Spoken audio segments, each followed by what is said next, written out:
118వ కీర్తన 7వ వచనం చదివితే, యెహోవా నా పక్షము వహించి నాకు సహకారి అయి ఉన్నాడు. దేవుడే నా పక్షమున ఉండి నాకు సహకారిగా ఉండి నాకు సహాయం చేస్తున్నాడు, నాకు సహాయకుడై ఉన్నాడు అనే మాట ఈ దావీదు కీర్తనలో మనం చదివాం. మొదటి సమూయేలు గ్రంథము 23వ అధ్యాయం 16-17 వచనాలు చదువుదాం. అప్పుడు సౌలు కుమారుడైన యోనాతాను లేచి వనములోనున్న దావీదునొద్దకు వచ్చి, నా తండ్రి అయిన సౌలు నిన్ను పట్టుకొనజాలడు, నీవు భయపడవద్దు, నీవు ఇశ్రాయేలీయులకు రాజవగుదువు, నేను నీకు సహకారినవుదును. ఇది నా తండ్రి అయిన సౌలుకు తెలిసి ఉన్నదని అతనితో చెప్పి దేవుని బట్టి బలపరిచెను.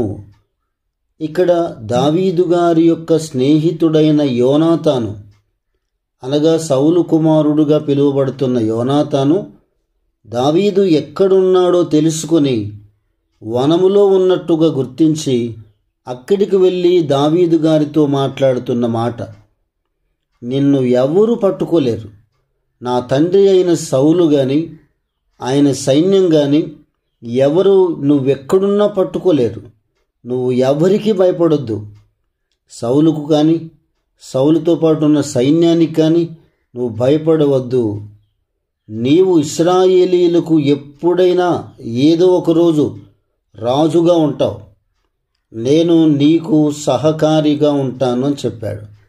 ఎంత అద్భుతమైన మాట యోనాతాను గారు చెప్పారు.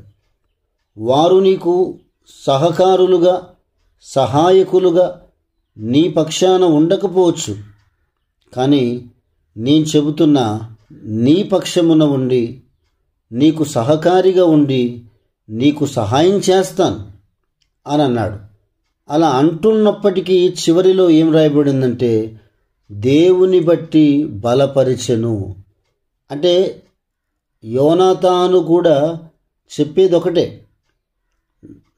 నేను నీ పక్షమున ఉన్నా, నా సహకారము నీకున్నా, నా సహాయము నీకున్నా, నువ్వు సేవించే దేవుడు నీ పక్షాన ఉన్నాడు, నువ్వు సేవించే దేవుడు నీకు సహకారిగా ఉన్నాడు, నువ్వు సేవించే దేవుడు నీకు సహాయం చేస్తాడు అనే మాట యోనాతాను గారు దావీదు గారికి చెప్పి ధైర్యాన్ని ఇస్తున్నట్టుగా మనకు ఇప్పుడు చదివిన మాటలో అర్థమవుతుంది. అలాగే మొదటి దినవృత్తాంతాల గ్రంథము 12వ అధ్యాయము 18వ వచనం, 19వ వచనం, 20వ వచనం, 21వ వచనం, 22వ వచనం, ఈ వచనాలు చదువుతున్నప్పుడు మనకేమర్థమవుతుందంటే, 18వ వచనాన్ని చదువుతాను. అప్పుడు 30 మందికి అధిపతి అయిన అమైసై ఆత్మవశుడై, దావీదు, మేము నీ వారము, యెషై కుమారుడా, మేము నీ పక్షమున ఉన్నాం, నీకు సమాధానం కలుగునుగాక, సమాధానము కలుగునుగాక, నీ సహకారులకును సమాధానం కలుగునుగాక, నీ దేవుడే నీకు సహాయము చెయ్యునని పలుకగా, దావీదు వారిని చేర్చుకుని వారిని తన దండునకు అధిపతులుగా చేసెను. 19, 20, 21, 22 వచనాల్లో కూడా మనం చదివితే అక్కడేం కనబడుతుందంటే, దేవుడే ప్రాముఖ్యంగా ప్రథమ స్థానములో దేవుడు నీ పక్షమున ఉండి నీకు సహకారిగా ఉండి నీకు సహాయం చేస్తాడని అమాసై కూడా చెప్తున్న మాట మనం గుర్తించాలి. అంటే ఇక్కడ ఎవరు మాట్లాడినా వాళ్ళు చెప్పే మాటలు ఏముందంటే, మేము ఎంతమంది మీతో ఉన్నా, నీ పక్షమున ఉన్నా, నీకు సహకారులుగా ఉన్నా, నీకు సహాయం చేసినా, కానీ దేవుడు ఉన్నాడు, నువ్వు సేవిస్తున్నా నువ్వు ఆరాధిస్తున్న దేవుడు నీ పక్షాన ఉన్నాడు, ఆయనే నీ పక్షమున ఉండి నీకు సహకారిగా ఉండి నీకు సహాయం చేస్తున్నాడు.